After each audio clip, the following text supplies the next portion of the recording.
Part 1. 1. You are going to hear a conversation between an agent and a client.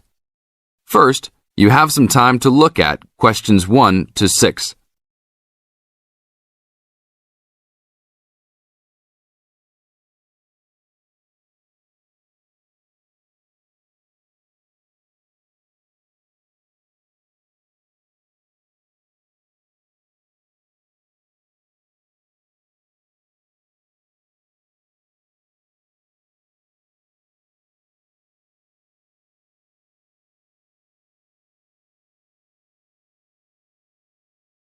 Now listen to the tape and answer the questions. 1 to 6. Hello? Hi, good morning. Are you open yet? Yes, we are. Come in. Would you like to rent an apartment in the city?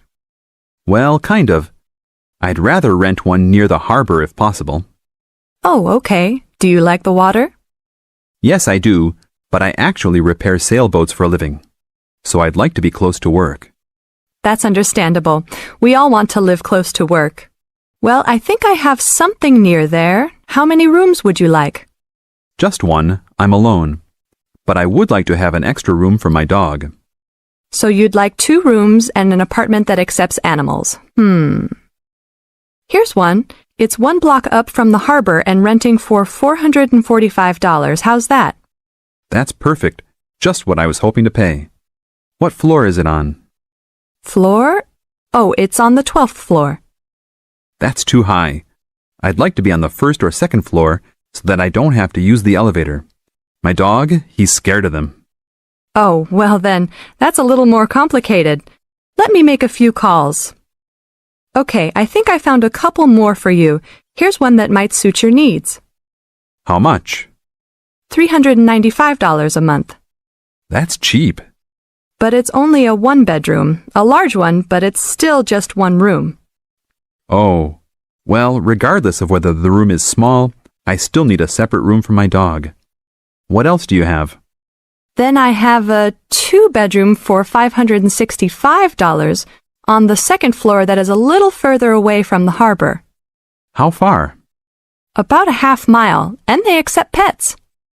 That's a little more than I had planned on paying, but I guess I could look at it.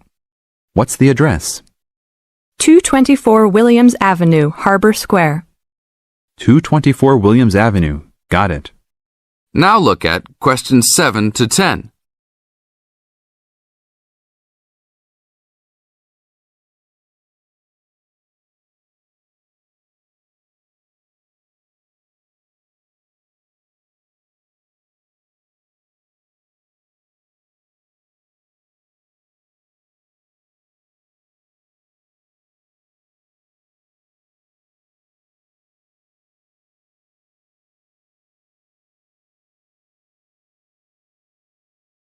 As the talk continues, answer questions 7 to 10. What else is included? Let's see, it has a washer and dryer, refrigerator and stove, a bed, dressers and shelves, and access to a swimming pool, game room, and gym. Ooh, I'll definitely take a look. Hi, how did you like it? It's great. I love the amenities, but the bed and furniture are awfully dirty. Can they replace those before I move in? Sure, that shouldn't be a problem. Anything else? Yeah, I didn't see anywhere to park my car. Is there a parking lot in the basement? Yes, there is. Would you like to rent a space? No, I'd like that to be included in the rent. Oh, well, I'll see what I can do, but I can't guarantee that. Do you want to take it anyhow? If those 2 issues were solved, I would love to take it. That is the end of part 1. You now have half a minute to check your answers.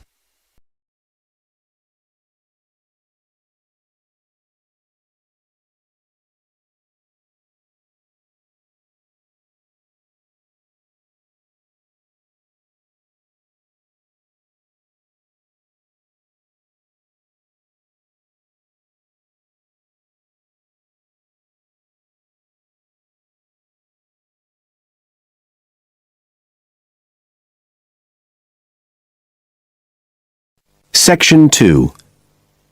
You will hear Joanne describing her home city of Darwin in Australia to a man called Rob, who hopes to go there. First, you have some time to look at questions 11 to 15.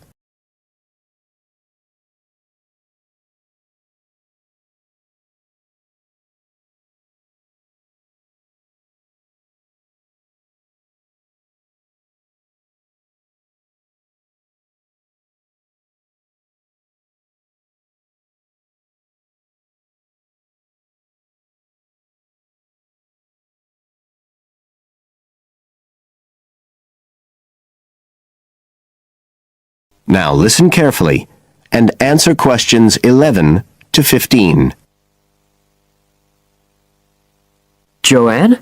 Hi, you must be Rob. Nice to meet you. So, I hear you're planning to visit Australia. Yeah, and I really wanted to talk to you because I was thinking of spending some time in Darwin, and my sister told me you're from there. That's right. So, tell me about it. Well, where shall I start? Well, Darwin's in what they call the top end because it's right up at the northern end of Australia, and it's quite different from the rest of Australia in terms of cultural influences. In fact, it's nearer to Jakarta in Indonesia than it is to Sydney, so you get a very strong Asian influence there. That means we get lots of tourists. People from other parts of Australia are attracted by this sort of international cosmopolitan image. And as well as that, we've got the same laid-back atmosphere you get all over Australia, probably more so, if anything, because of the climate. But what a lot of the tourists don't realise until they get there is that the city's also got a very young population. The average age is just 29, and this makes the whole place very buzzy. Some people think that there might not be that much going on as far as art and music and dancing and so on are concerned because it's so remote. I mean, we don't really get things like theatre and opera in the same way as cities down in the south, like Sydney, for example, because of the transport expenses. But in fact, what happens is that we just do it ourselves. Lots of people play music, classical as well as pop, and there are things like artists groups and writers groups and dance classes. Everyone does something. We don't just sit and watch other people. You said it's very international? Yeah, they say there's over 70 different nationalities in Darwin. For instance, there's been a Chinese population there for over 100 years. We've even got a Chinese temple.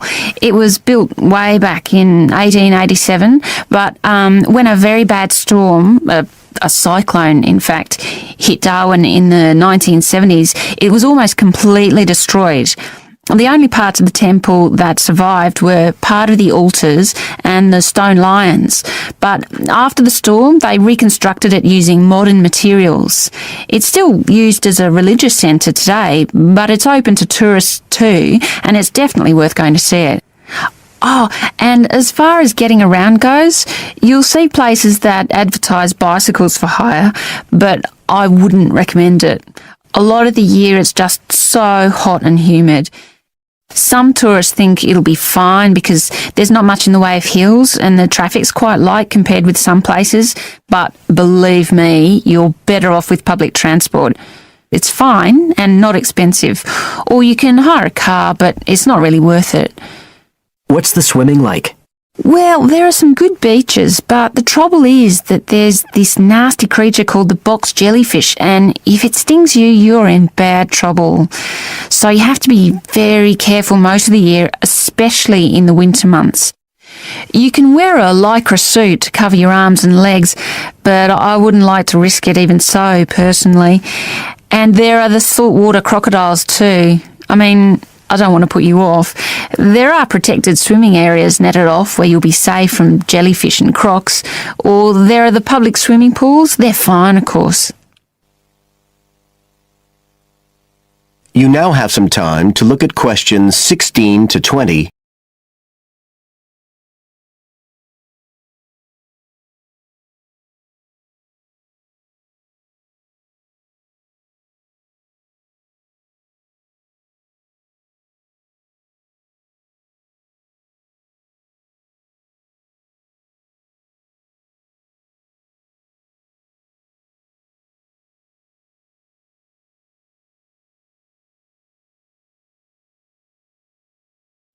Now listen and answer questions 16 to 20. So, which places would you specially recommend? Well, one of the most popular attractions is called Aquascene. What happens is every day at high tide, hundreds of fish come in from the sea, all different sorts, including some really big deep sea fish. And some of them will even take food from your hand. It's right in the middle of town at the end of the esplanade. It's not free. I think you have to pay about $5, but it's definitely something you have to experience. Then, of course, Darwin has a great range of food, being such a cosmopolitan place. And if you don't have lots to spend, the best place to go is to Smith Street Mall, where they have stalls selling stuff to eat.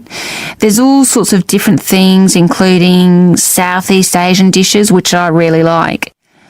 You'd think there'd be plenty of fresh fish in Darwin, as it's on the coast, but in fact, because of the climate, it mostly gets frozen straight away. But you can get fresh fish in the restaurants on Cullen Bay Marina. It's a nice place to go for a special meal, and they have some good shops in that area too. What else? Well, there's the Botanic Garden. It's over 100 years old and there's lots to see. An orchid farm, rainforest, a collection of palm trees, a wetlands area. You can easily spend an afternoon there. That's at Fanny Bay, a couple of kilometres out to the north. Then, if you've got any energy left in the evening, the place to go is Mitchell Street. That's where it all happens as far as clubs and music and things are concerned. You'll bump into lots of my friends there. Talking of friends, why don't I give you some email addresses? I'm sure they wouldn't mind if you... That is the end of section 2. You now have half a minute to check your answers.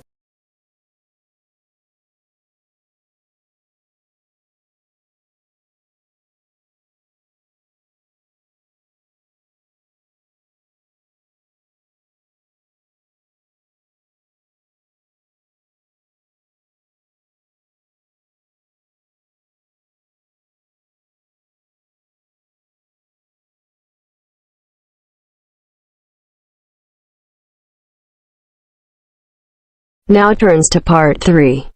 Part 3. You'll hear a conversation between the tutor and two students about the presentation. First, you have some time to look at questions 21 to 26.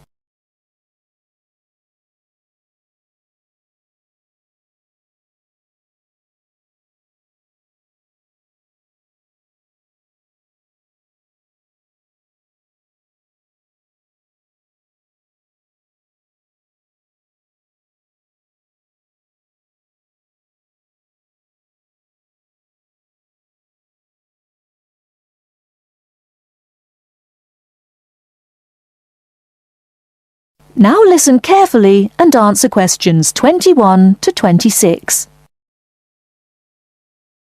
Good morning, everyone. Well, I think we can start straight away by getting Rose and Mike to do their presentation. Would you like to start, Rose? Yes, well, we've done a survey on local entertainment.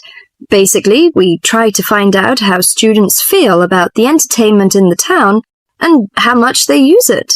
Yes, so we've called our project Out and About. Yes, that's a good title, Out and About. We wanted to find out how well students use the entertainment facilities in town, whether they go to see the latest plays, films, that kind of thing. Now we have our own facilities on campus, of course. Yes, we deliberately omitted those as we really wanted to examine outside entertainment in the town. Actually, there were a lot of areas to choose from, but in the end we limited ourselves to looking at 3 general categories: cinema, theatre, and music. Right. Okay, well, first of all, cinema. In the town there are 3 main places where you can see films. There's the new multi-screen complex cinema, the old park cinema, and the late-night Odeon. So if you look at this chart, in terms of audience size, the multi-screen complex accounts for 75% of all cinema seats. The park cinema accounts for 20% of seats, and the late-night Odeon has just 5% of seats. As you probably know, The complex and the park show all the latest films, while the late-night Odeon cinema tends to show cult films. So when we interviewed the students, we thought the complex would be the most popular choice, but surprisingly it was the late-night Odeon. Yeah, and most students said that if they wanted to see a new film, they waited for it to show at the old park, because the complex is more expensive and further out of town, so you have to pay more to get there as well. Yes, and that adds to the cost, of course, and detracts the popularity, evidently. Well, next we looked at theatres. The results here were interesting because, as you know, there's a theatre on campus which is popular, but there's also the Stage Theatre in town, which is very old and architecturally beautiful, and there's the large modern theatre, the Ashtop, has recently been built. So you just looked at the 2 theatres in town? Yes. What was interesting is that there are periods during the year when students seem to go to the theatre and periods when they go to the cinema, and we really think that's to do with budget. If you look at this graph, you can see that there's a peak around November and December when they go to the theatre more, and then a period in April and May when neither is particularly popular, and the theatre viewing seems to fall off virtually, while the cinema becomes quite popular in June and July. I think you're probably right about your conclusion. Before you hear the rest of the talk, you have some time to look at questions 27 to 30.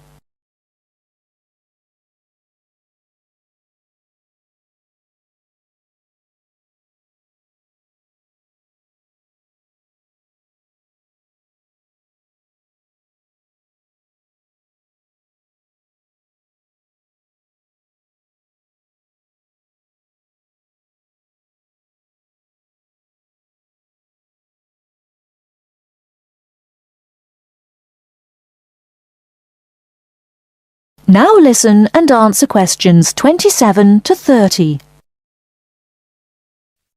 Well, lastly we looked at music, and this time we were really investigating the sort of small music clubs that offer things like folk or specialise in local bands. So not musicals as such. That's right. We looked at 3 small music venues and we examined the quality of the entertainment and venue and gave a ranking for these. A cross, meaning that the quality was poor, a tick meaning it was okay, and 2 ticks for excellent. First of all, the Blues Club, which obviously specialises in blues music. This was a pretty small place and the seating was minimal, so we didn't give that a very good rating. No, we don't recommend that one really. Then the Sunrise, which plays a lot of South American music, was a big place, very lively, good performers, so 2 ticks for that one. The Pier Hotel is a folk venue, a good place for local and up-and-coming folk artists to play. Not the best of venues, as it's in a basement and a bit dark, but the quality of the entertainment was reasonable, and the lighting was very warm, so we felt it deserved an average rating. Finally, there's the Bald Rock Cafe, which features big rock bands and is pretty popular with students, and we enjoyed ourselves there as well, so total marks for that one. And then did you get any information from the students as to which of the clubs they preferred? That is the end of part 3. You now have half a minute to check your answers.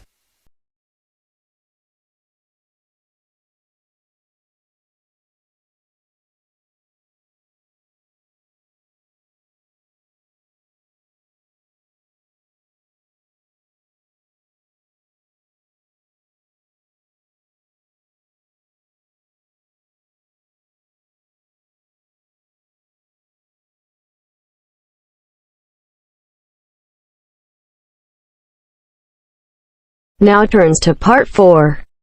Part 4.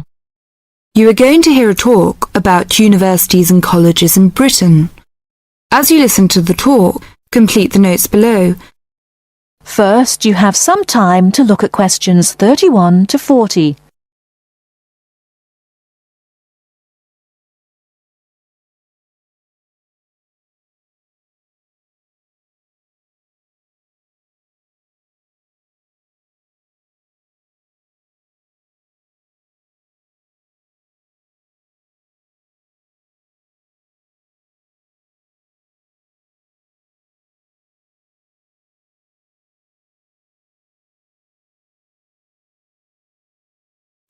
Now listen carefully and answer questions 31 to 40. Every year, thousands of young people want to study in Great Britain. They come from a range of backgrounds and have varying expectations of what their study in the country will be like and how to apply to the university. Today, I'd like to talk on universities and colleges in Britain. There are 45 universities, 30 polytechnics, and about 1,000 major technical, commercial, education, and art colleges in the UK. In 1973 to 1974, there were over 251,200 full-time students in universities, of whom almost 10% were from overseas. A total of nearly 276,350 students attending full-time courses in establishments of further education, and about 130,270 in colleges of education. University first degree courses in arts and sciences are normally of 3 or 4 years duration, and, with very few exceptions, students are not admitted for any shorter period of study. The academic year normally extends from October to June and is divided into 3 terms. Information about courses and entrance requirements should be obtained by writing direct to the university at least 12 months before the proposed date of admission. All applications for admission are dealt with by the University's Central Council on Admissions, the UCA, to which all candidates seeking admission to a full-time internal first degree course or a first diploma course of more than 1 year's duration must apply. Full details of the admission procedure are to be found in the UCA Handbook, How to Apply for Admission to a University. A copy of this handbook and the standard application form should be obtained from the UCA at PO Box 28, Cheltenham and Gloucestershire, GL 501HY. The application form must be returned to the UCA by a stated closing date, usually in December, October for Oxford and Cambridge. The UCA will continue to send application forms to universities for consideration at their discretion for a limited period after the 15th of December. But candidates are strongly advised to ensure that their application forms reach the UCA by the stated closing date to help their chances of selection. Candidates who fail to obtain a place in the initial selection period are automatically put into the clearinghouse scheme in June-July, when these candidates' application forms are again sent to those universities which still have vacancies. Students from the following countries should send their application forms to the UCA via the Overseas Student Office of their own country in London: Bahamas, Brunei, Cyprus, Ghana, Guyana, India, Luxembourg, Singapore, Tanzania, Thailand and Uganda. Graduates of a university in Britain or overseas who wish to take another first degree course should approach the university concerned to inquire whether it wishes them to apply direct or through the central UCA scheme. Now, let's turn to transfer. It is very rare for a student who has begun a first degree course at one university in Britain to transfer to another British university with a view to completing it there. And there is no provision for the automatic granting of credit for university studies already undertaken. Students who have already completed some university-level study should make inquiries directly with the individual university. To be considered for admission, a candidate must show that his earlier education has qualified him to enter the course and that he speaks, writes and understands English sufficiently well.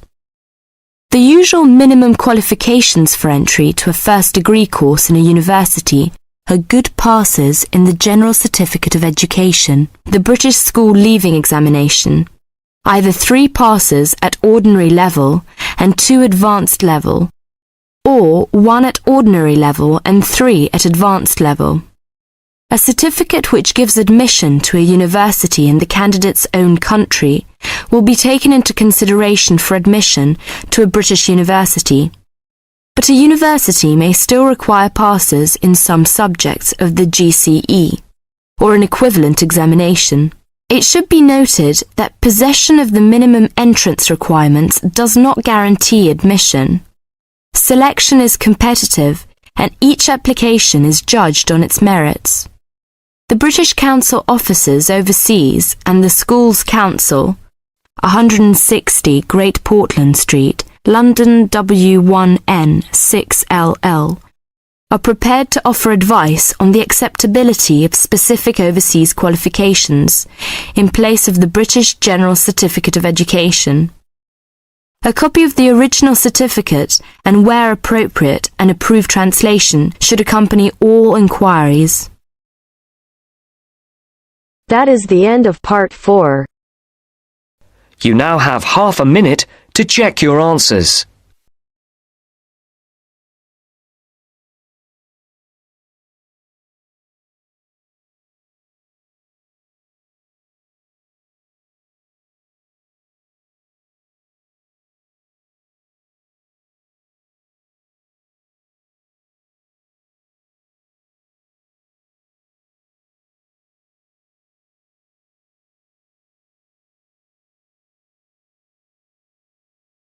Give it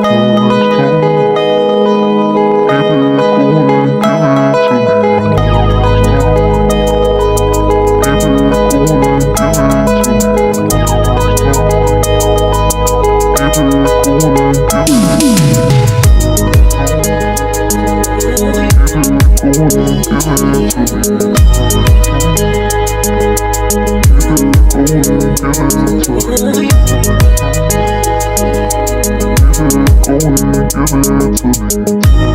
me.